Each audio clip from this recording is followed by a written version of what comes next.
Assalamualaikum warahmatullahi wabarakatuh. Selamat pagi Ibu Berli dan teman-teman kelas A. Pada video kali ini kami dari kelompok 4 mata kuliah Psikologi Perkembangan 2 akan menjelaskan mengenai materi perkembangan fisik masa dewasa menengah.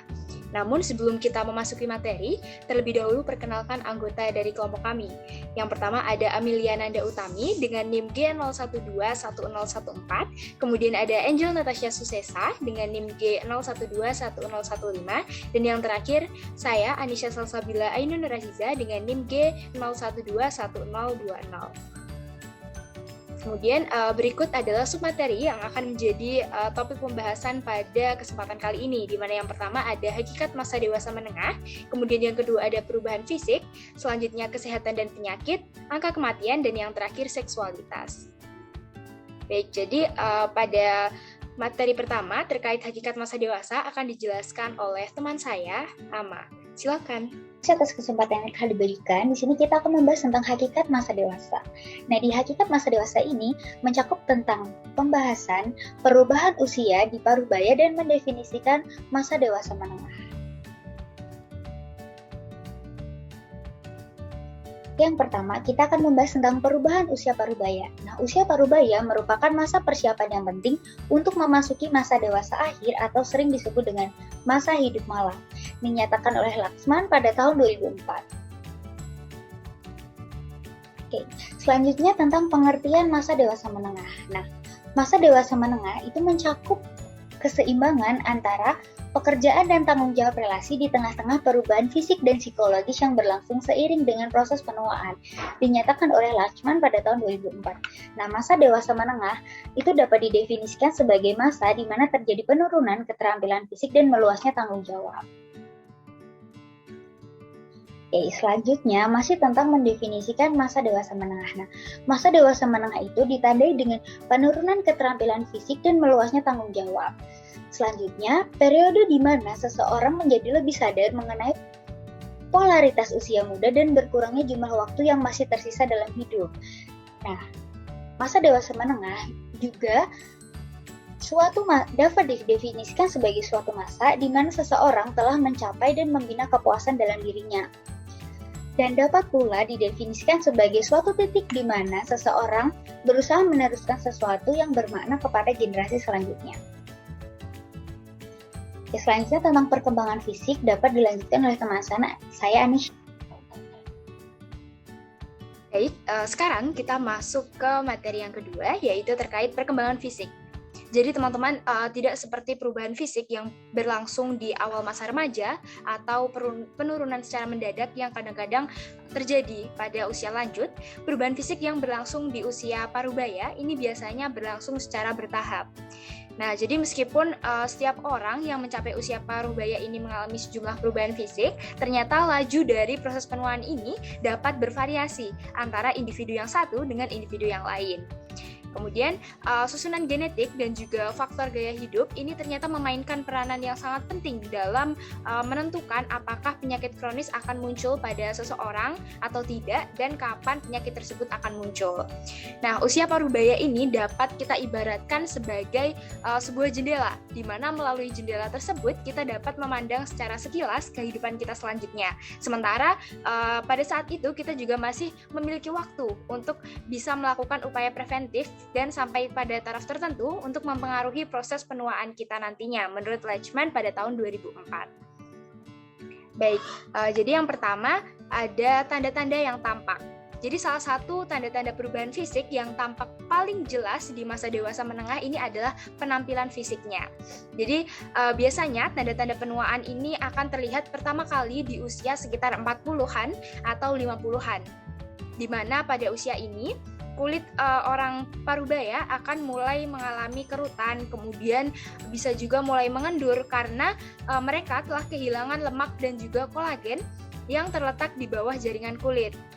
Nah, pigmentasi yang terjadi di daerah kecil tertentu di kulit ini juga menghasilkan adanya bercak penuaan pada orang-orang parubaya, khususnya yang berada di daerah yang terkena sinar matahari, seperti misalnya pada tangan, kemudian pada wajah. Selanjutnya terkait rambut, ini ternyata pada usia parubaya juga menjadi lebih tipis dan mulai berubah menjadi warna keabu-abuan, di mana hal ini ternyata berkaitan dengan menurunnya laju pergantian dan juga produksi dari melanin. Selanjutnya terkait kuku, baik itu kuku jari maupun jari tangan maupun jari kaki, ini sudah mulai terjadi perubahan, yaitu menjadi lebih bergerigi, kemudian menjadi lebih tebal, bahkan menjadi lebih rapuh begitu. Nah, karena budaya kita ini menganggap bahwa tampil muda adalah suatu hal yang penting, banyak dari individu parubaya ini yang ketika rambutnya sudah mulai memutih, kemudian kulitnya mulai berkerut, tubuhnya mulai mengendur, dan juga giginya mulai menguning, mereka ini akan berusaha keras agar bisa terlihat lebih muda lagi seperti dahulu. Di mana banyak orang yang berada di usia parubaya ini, mereka melakukan berbagai macam upaya, seperti misalnya melakukan bedah kosmetik, kemudian mereka mengecat rambut, menggunakan wig, kemudian ada juga yang mengikuti program penurunan berat tubuh, kemudian berpartisipasi dalam kelompok olahraga tertentu, dan bahkan ada yang mengonsumsi sejumlah besar vitamin yang diperuntukkan memang untuk bagi mereka yang berada di usia parubaya ini. Nah, selain itu, generasi baby boomers ini juga tampil dengan minat yang kuat untuk melakukan bedah plastik dan juga botox, di mana hal ini mencerminkan adanya suatu keinginan untuk mengendalikan proses penuaan yang telah terjadi, gitu. Kemudian selanjutnya ada terkait tinggi badan dan juga berat tubuh.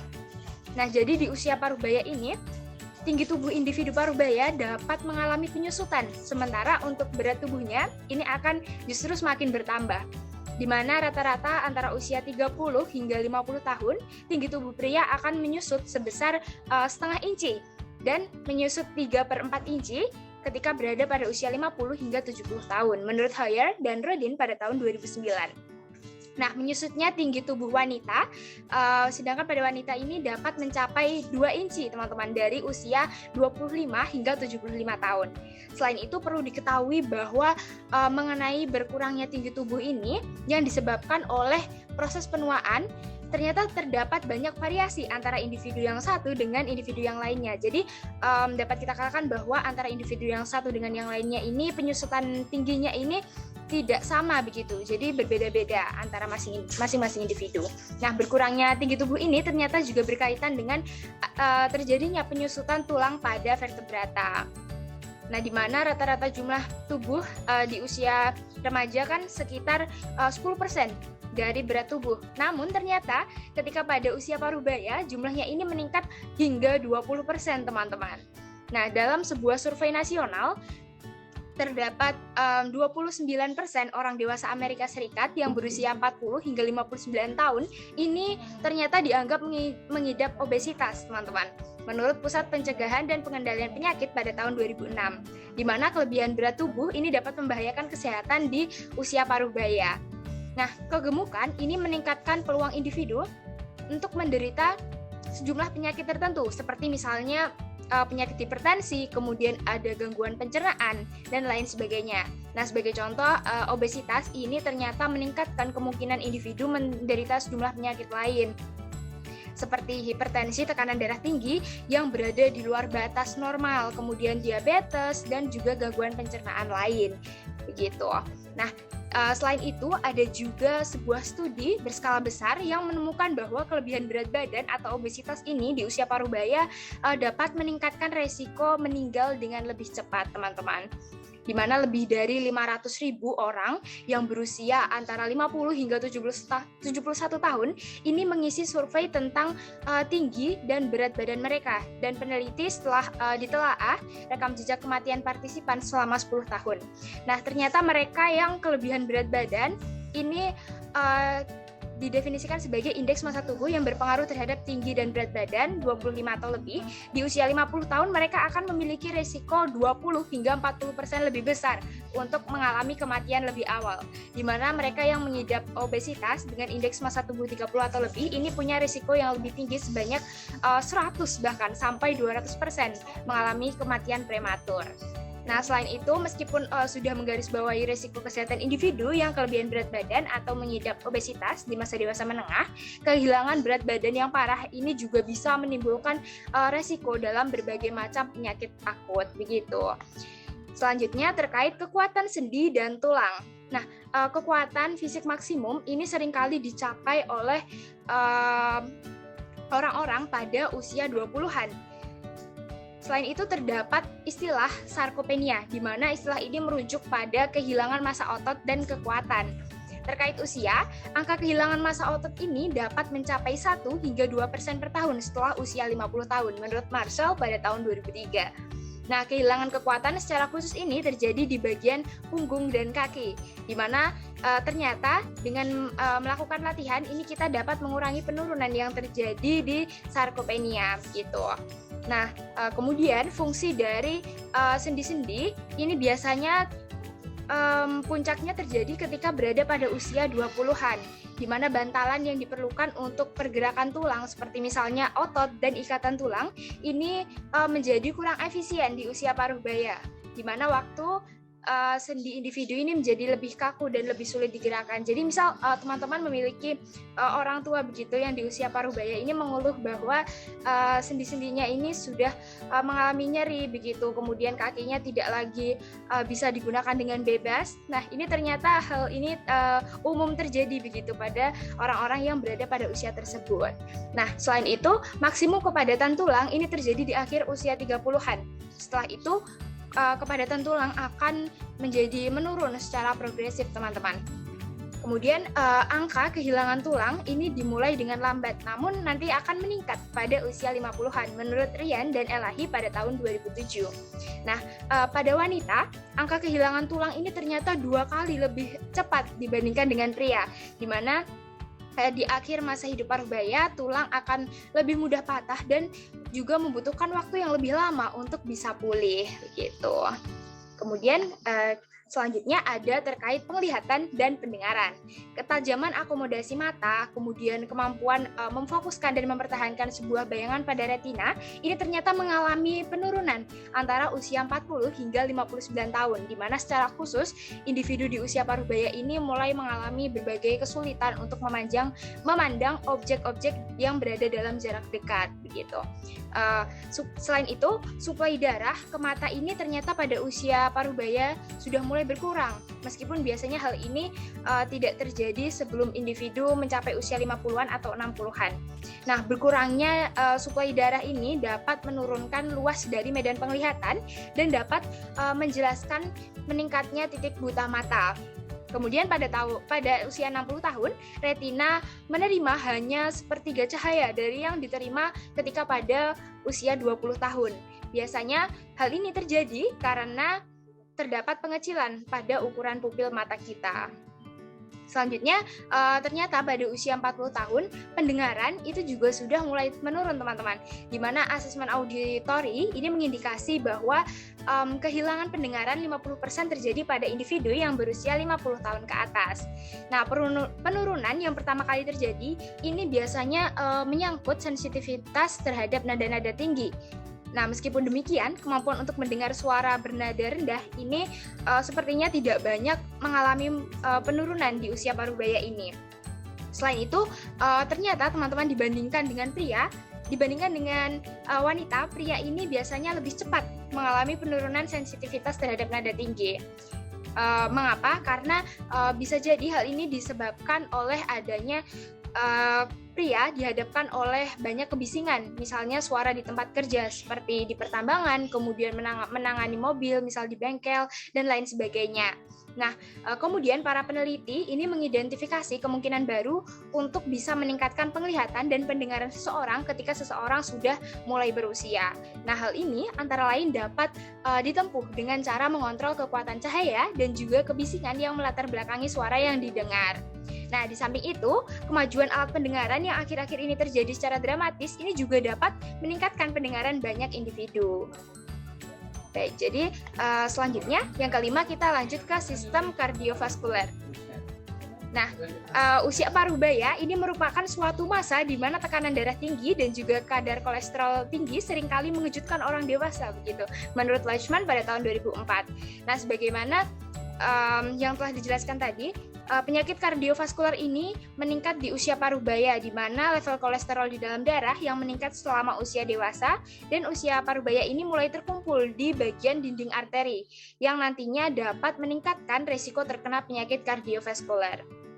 Nah, meskipun demikian, ternyata tipe kolesterol di dalam darah ini mempengaruhi efeknya. Dan kolesterol ini dapat memiliki dua bentuk, teman-teman. Yang pertama ada LDL, low density lipoprotein, dan HDL, high density lipoprotein. Nah, untuk LDL ini seringkali dinyatakan sebagai kolesterol yang jahat gitu.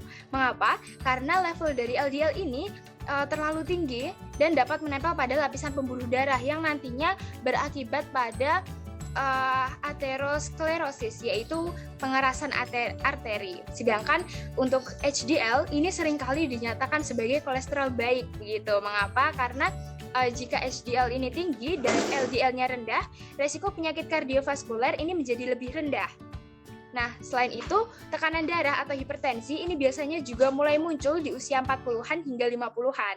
Nah, ketika menopause, tekanan darah pada wanita ini dapat meningkat tajam dan biasanya tetap di atas melebihi pria sepanjang hidupnya. Kemudian masalah yang meningkat di masa dewasa menengah dan akhir ini adalah adanya gangguan metabolisme, di mana sebuah kondisi yang ditandai oleh adanya hipertensi, kemudian obesitas, dan juga resistansi insulin. Nah, gangguan metabolisme ini seringkali menyebabkan berkembangnya penyakit diabetes dan kardiovaskuler menurut Chong pada tahun 2010. Nah, penelitian meta-analisis terbaru ini mengungkapkan bahwa gangguan metabolisme merupakan prediktor yang penting untuk mengalami serangan jantung ataupun kematian. Nah, perlu diketahui bahwa olahraga, kemudian kontrol berat tubuh, dan diet yang kaya akan buah-buahan, sayuran, dan gandum, ini seringkali dapat membantu kita dalam mengatasi berbagai masalah kardiovaskuler di usia parubaya nanti. Nah, sebagai contoh, level kolesterol ini dipengaruhi oleh keturunan, namun LDL dapat menurun dan HDL meningkat dengan mengonsumsi makanan yang rendah akan kandungan lemak dan juga kolesterol, serta diiringi juga dengan berolahraga secara teratur. Nah, ada studi terbaru tentang wanita pasca menopause yang mengungkapkan bahwa 12 minggu latihan aerobik ini meningkatkan fungsi kardiovaskuler mereka. Selain itu, ada kabar baik dari Amerika Serikat, di mana kematian yang disebabkan oleh penyakit kardiovaskuler ini sudah menurun sejak tahun 1970-an. Mengapa menurun?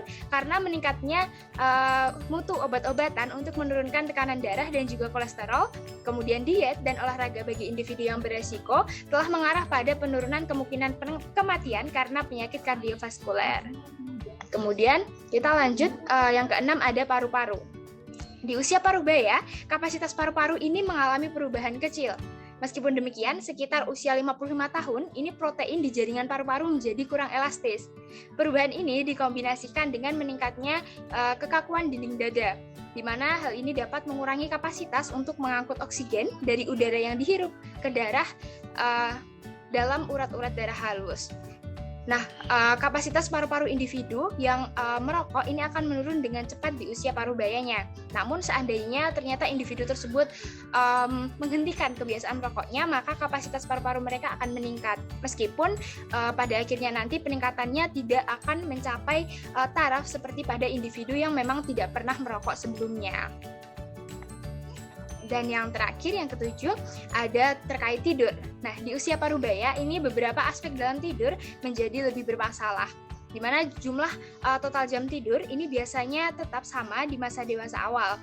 Meskipun demikian, pada usia sekitar 40-an, periode bangun menjadi lebih sering dan terdapat tipe tidur yang kurang pulas, yaitu pada tahap keempat. Selain itu, jumlah waktu yang digunakan untuk bangun di tempat tidur ini menjadi meningkat ketika berada di usia parubaya, dan hal ini dapat menimbulkan perasaan kurang istirahat ketika bangun di pagi hari. Kemudian, masalah tidur di usia parubaya ini lebih banyak dialami individu yang menggunakan obat-obatan yang disertai dengan resep ataupun tanpa resep dokter, kegemukan, memiliki penyakit kardiovaskuler ataupun depresi gitu. Baik, selanjutnya terkait materi kesehatan dan penyakit akan dijelaskan oleh teman saya, Ama. Silakan. Baik, selanjutnya kita akan membahas tentang kesehatan dan penyakit.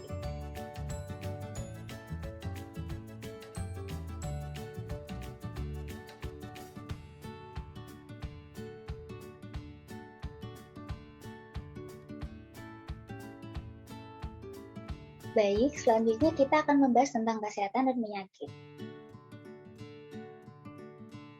Nah, di kesehatan dan penyakit yang pertama kita akan membahas tentang penyakit kronis. Nah, apa sih penyakit kronis? Nah, penyakit kronis adalah penyakit yang ditandai oleh berawalnya penyakit yang lambat dan berlangsung lama. Nah, di antara penyakit kronis yang akan kita bahas. Oke. Selanjutnya kita akan membahas tentang kesehatan dan penyakit. Nah, di kesehatan dan penyakit kita akan membahas tentang penyakit kronis. Nah, apa sih penyakit kronis? Nah, penyakit kronis adalah penyakit yang ditandai oleh berawalnya penyakit yang lambat dan berlangsung lama. Nah, penyakit kronis meliputi artritis. Apa sih artritis? Artritis adalah penyakit kronis terbesar yang dialami di usia parubaya yang diikuti oleh hipertensi. Oke, selanjutnya kita akan membahas tentang sistem kekebalan tubuh dan stres. Nah, sistem kekebalan tubuh dapat menjaga kesehatan kita dengan cara mengenali dan menghancurkan materi-materi asing seperti bakteri, virus, dan tumor. Nah, fungsi sistem kekebalan tubuh akan menurun seiring dengan bertambahnya usia, dinyatakan oleh Lustgarten pada tahun 2009. Nah, selanjutnya kita akan membahas tentang stres dan sistem kardiovaskular. Nah, stres dan emosi-emosi negatif dapat mempengaruhi perkembangan dan rangkaian penyakit kardiovaskular dengan cara mengubah proses-proses fisiologis yang mendasarinya, dinyatakan oleh Phillips dan Hundes pada tahun 2010 dan Sorido dan Hotangen pada tahun 2009. Nah, semua perilaku yang terkait stres ini berkaitan dengan perkembangan penyakit kardiovaskular, dinyatakan oleh Betensky, Kodarta, dan Levertad pada tahun 2009 dan Tomiyama dan kawan-kawan pada tahun 2010. Nah, selanjutnya kita akan membahas tentang budaya dan kesehatan. Nah, para psikolog lintas budaya berkeyakinan bahwa studi terhadap para imigran mengungkapkan peran budaya terhadap kesehatan, dinyatakan oleh Freeman dan kawan-kawan pada tahun 2010. Nah, ketika seseorang berimigrasi ke negara lain, praktek kesehatan mereka cenderung berubah. Sementara predisposisi genetika mereka terhadap penyakit-penyakit tertentu tetap konstan. Nah, selanjutnya kita akan membahas tentang angka kematian. Nah, ketika angka penyakit infeksi telah menurun dan jumlah individu yang hidup hingga usia parubaya sudah lebih banyak dan angka penyakit kronis bertambah, dinyatakan oleh Kellen dan Moore pada tahun 2009. Nah, di usia parubaya banyak angka kematian disebabkan oleh kondisi tunggal dan sudah diidentifikasi di mana pada usia atau kematian lebih sering disebabkan oleh kombinasi efek dari beberapa kondisi kronis, dinyatakan oleh Gesser, Elliott, dan Haller pada tahun 2003. Selanjutnya, mengenai seksualitas akan dilanjutkan oleh teman saya, Angel.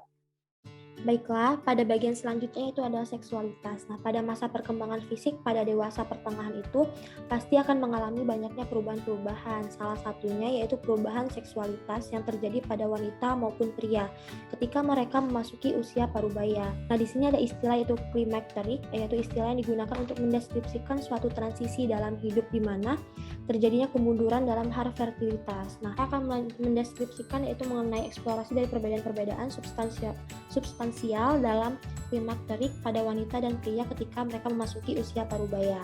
Itu salah satu perubahan yang terjadi pada wanita ketika memasuki usia parubaya itu terjadinya menopause. Nah, menopause di sini merupakan menstruasi wanita yang sepenuhnya berakhir, yakni ketika mereka memasuki usia parubaya, yaitu kisaran usia di akhir 40 tahunan hingga 50 tahunan. Nah, rata-rata usia periode menstruasi ini berakhir pada wanita biasanya adalah usia 51 tahun menurut Weiss pada tahun 2006. Meskipun demikian, usia berakhirnya menstruasi ini sangatlah bervariasi, mulai dari 39 tahun hingga 59 tahun. Namun, pada umumnya wanita akan mengalami menopause pada saat usia 60 tahun, itu menurut Gosden pada tahun 2007. Nah, di sini ada istilah yaitu perimenopause, yaitu adalah periode di mana transisi dari periode menstruasi normal menuju periode tanpa menstruasi sama sekali atau menopause. Yang seringkali itu membutuhkan waktu yang lama, kisaran 10 tahun, itu menurut De Franciscis dan kawan-kawan pada tahun 2007 dan Sheridan dan kawan-kawannya pada tahun 2010. Nah, menopause sendiri itu dapat terjadi akibat dari faktor keturunan dan pengalamannya. Faktor keturunan dan pengalaman itu sangat berpengaruh terhadap terjadinya permulaan menopause dan gejalanya. Itu menurut Gosden pada tahun 2007. menopause sendiri itu terjadi 1 atau 2 tahun lebih awal pada wanita yang merokok secara rutin karena ada kandungan tembakau dan dapat merusak indung telur, menurut Gosten pada tahun 2007. Nah, pada sebuah studi itu contohnya itu mengatakan bahwa gejala dari menopause sendiri itu meningkat pada wanita yang merokok, minum minuman beralkohol, menggunakan kontrasepsi oral, mengalami depresi, dan mengkonsumsi makanan dengan kandungan gula yang sangat tinggi. Itu menurut Sabia dan kawan-kawan pada tahun 2008. Nah, sebuah studi lain itu mengatakan, studi longitudinal, sebuah penelitian lain itu juga mengatakan selama 8 tahun terhadap wanita berusia 40 tahunan dan 50 tahunan itu menemukan bahwa berjalan secara rutin selama 1,5 jam per hari sebanyak 5 kali, 5 hari dalam seminggu, dapat berkaitan dengan gejala kecemasan dan depresi yang lebih sedikit ketika wanita bertransisi dari periode menstruasi rutin menuju periode menopause menurut Nelson dan kawan-kawan pada tahun 2008. Next. Ya, ada guys ternyata. Nah, next, studi gejala dan efek dari menopause sendiri itu ada sebuah studi yang mengatakan bahwa gejala dari menopause sendiri itu meningkat pada wanita yang merokok dan minum minuman beralkohol, menggunakan kontrasepsi oral, mengalami depresi, dan mengkonsumsi makanan dengan kandungan gula yang tinggi. Itu menurut Sabia dan kawan-kawan pada tahun 2008.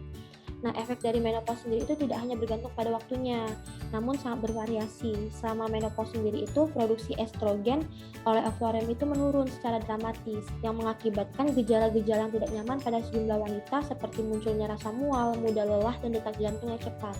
Itu menurut Kupur dan kawan-kawan pada tahun 2008. Oke, boleh next. Nah, yang kedua itu perubahan yang terjadi pada perubahan seksualitas wanita dan pria itu adanya perubahan hormonal pada pria parubaya. Nah, di sini para pria akan mengalami penurunan hormonal di usia 50 tahunan dan 60 tahunan. Nah, perubahan itu tuh alami, tidak sedrastis seperti penurunan hormonal pada wanita, yakni penurunan estrogen. Nah, produksi testosteron itu mulai menurun sekitar 1% setiap tahunnya selama masa dewasa menengah. Dan jumlah sperma yang biasanya secara perlahan juga akan menurun. Oke, boleh next. Perkembangan yang umumnya terjadi pada pria parubaya adalah disfungsi ereksi. Di sini disfungsi ereksi yaitu kemampuan untuk mencapai dan mempertahankan suatu ereksi yang berpengaruh terhadap kepuasan performa seksual. Itu menurut De Berardis dan kawan-kawan pada tahun 2009. Nah, dalam sebuah studi nasional Amerika mengatakan bahwa kadang atau tidak pernah mengalami cukup ereksi untuk hubungan seksual. Nah, presentase pria dengan disfungsi ereksi yang semakin meningkat ketika mereka bertambah usia dan menurun apabila mereka rutin melakukan olahraga.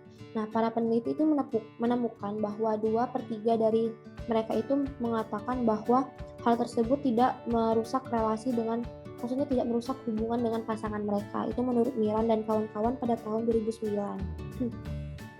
Ereksi yang mereka rasakan itu berkurang penuh dan kurang sering serta membutuhkan stimulasi yang lebih banyak. Nah, hal itu tuh karena para peneliti mengatribusikan perubahan-perubahan ini pada faktor psikologisnya.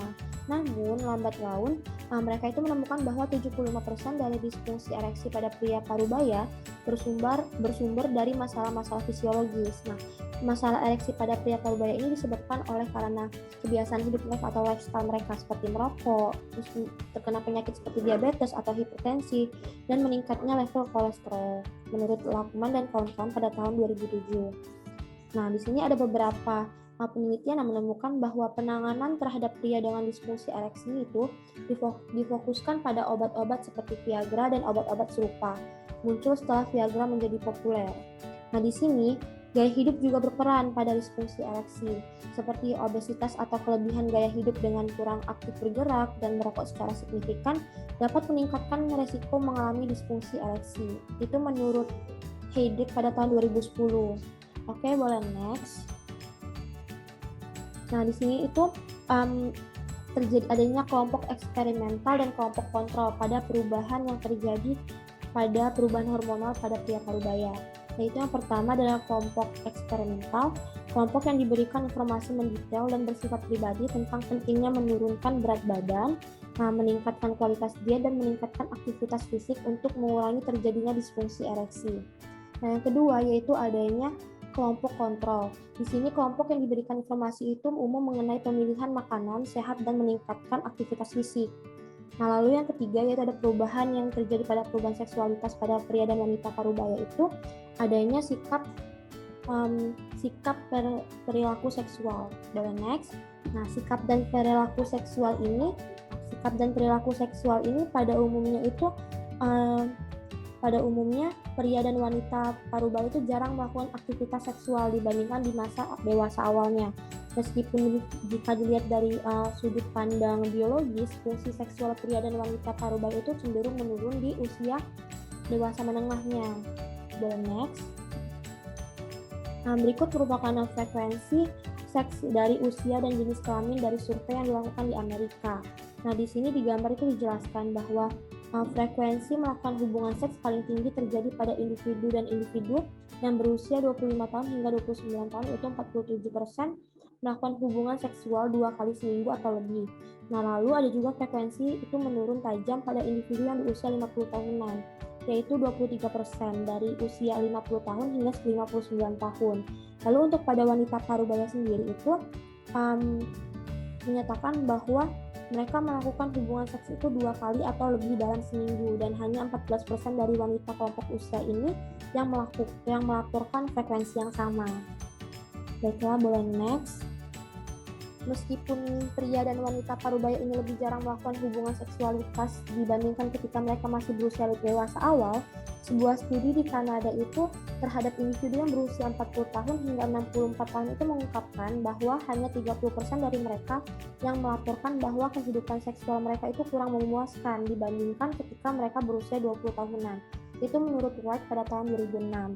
Nah, dalam sebuah studi itu mengatakan bahwa 95% wanita parubaya itu yang berusia 40 tahunan memiliki pasangan yang mengatakan bahwa mereka itu aktif secara seksual selama 6 bulan terakhir dibandingkan dengan hanya 53% dari mereka yang tidak memiliki pasangan. Itu menurut Brian pada tahun 1999. Oke, boleh next. Berikut merupakan pertanyaan dan jawaban dari wawancara yang kami lakukan terhadap narasumber yang kami dapatkan. Yaitu berikut merupakan identitas narasumber, yaitu berinisial SS, usianya itu merupakan 47 tahun, jenis kelaminnya perempuan. Nah, untuk pelaksanaan wawancara sendiri itu dilakukan pada hari Minggu tanggal 20 Maret 2022 pukul 15.30 hingga 16.45 via Zoom meeting. Oke, boleh next. Pertanyaan pertama, yaitu bagaimana proses perkembangan fisik dari remaja hingga saat ini. Narasumber mengatakan bahwa selama masa remaja, segala aspek fisik masih dalam kondisi sehat dan berfungsi dengan baik. Kemudian ketika memulai memasuki masa dewasa awal pun segala aspek fisik itu tetap normal dan sehat. Belum adanya seperti munculnya penurunan pada penglihatan maupun peningkatan pada tekanan darah mereka, serta mereka itu masih mampu untuk beraktivitas secara maksimal. Hingga ketika mereka mulai memasuki masa dewasa pertengahan, mulailah terjadinya beberapa perubahan, baik mulai dari penurunan maupun peningkatan pada aspek fisik tertentu. Boleh next. Untuk pertanyaan kedua, apakah tantangan perkembangan fisik yang dihadapi subjek pada usianya saat ini? Nah, narasumber mengatakan atau menjawab, tantangan yang dihadapinya itu mulai dari kondisi fisik yang sudah tidak sekuat pada masa remaja dan dewasa awal, seperti seringkali mengalami nyeri sendi dan tekanan darah itu cenderung tinggi. Selain itu juga mereka mengalami penurunan pada penglihatannya. Next, boleh untuk pertanyaan ketiga, yaitu bagaimana subjek menghadapi tantangan tersebut. Narasumber mengatakan untuk menghadapi tantangan tersebut yang berupa kondisi fisik yang sudah tidak terlalu kuat, mereka mulai mengurangi aktivitas yang cukup berat. Sedangkan untuk tantangan nyeri sendi sendiri seringkali diatasi dengan cara rutin mengoleskan minyak terapi pada bagian-bagian tertentu. Nah, untuk tantangan tekanan darah tinggi, itu mereka atasi dengan cara berusaha mengurangi konsumsi makanan yang asin. Kemudian terkait tantangan penurunan penglihatan itu, mereka mengatasinya dengan cara menggunakan kacamata pada saat tertentu ketika dirasa mereka membutuhkannya. Oke, boleh next. Untuk pertanyaan yang keempat, apakah yang membedakan usianya saat ini dengan tahap perkembangan yang sudah dilewati? Narasumber mengatakan bahwa pada tahap perkembangan sebelumnya itu kondisi fisik mereka itu masih sangat kuat dan mereka semua kondisi fisik atau fungsi tubuhnya itu masih bisa berfungsi dengan baik. Sedangkan ketika di usia yang saat ini sudah ada banyak perubahan, baik itu berupa peningkatan, penurunan maupun gangguan tertentu. Selain itu di usia saat ini mereka itu merasa bahwa sudah tidak terlalu banyak hal yang menjadi beban pikiran dibandingkan dengan dulu. Nah, terdapat juga peningkatan secara finansial, seperti pekerjaan lebih memuaskan dan memiliki keharmonisan keluarga yang lebih baik daripada yang dialami pada saat perkembangan sebelumnya. Oke, selanjutnya akan dijelaskan oleh teman saya. Terima kasih. Baik, selanjutnya kita masuk ke bagian pertanyaan tambahan. Jadi teman-teman berdasarkan sejumlah pertanyaan tambahan yang telah kelompok kami ajukan kepada narasumber, dapat diketahui bahwa yang pertama terkait perubahan kondisi kulit. Ternyata pada narasumber ini masih hanya sedikit perubahan yang terjadi berupa tanda penuaan di kulit wajah bagian bawah mata. Namun selain dari hal tersebut masih belum ada perubahan apapun begitu, belum mengalami keriput atau mungkin apapun itu yang terjadi pada kulit tubuh dan lain sebagainya. Kemudian terkait rambut ini ada perubahan di mana sejak memasuki masa dewasa pertengahan ini sudah mulai tumbuh rambut berwarna putih atau biasa kita sebut uban, tapi masih dalam jumlah yang sangat sedikit begitu. Sedangkan untuk tekstur dan juga ketebalan dari rambut ini masih belum mengalami perubahan apapun. Kemudian terkait perubahan pada kuku. Nah, jadi pada narasumber untuk saat ini, kondisi kuku baik pada tangan maupun kuku kaki ini masih dalam keadaan yang sehat. Jadi belum menunjukkan adanya perubahan terkait misal tekstur di ujung kukunya begitu. Kemudian warna dari kukunya dan juga ketebalannya ini masih belum ada. Kemudian terkait tinggi dan berat badan, pada narasumber ini untuk tinggi badan memang sejak memasuki masa dewasa awal hingga sekarang ini tidak ada perubahan yang signifikan, sehingga tinggi tubuhnya masih tetap sama dengan tinggi ketika pada usia 30-an begitu. Nah, kemudian sedangkan untuk berat badan inilah yang mengalami perubahan yang ternyata sangat signifikan, di mana perubahan berat badan ini dimulai ketika narasumber memasuki usia 44 tahun begitu.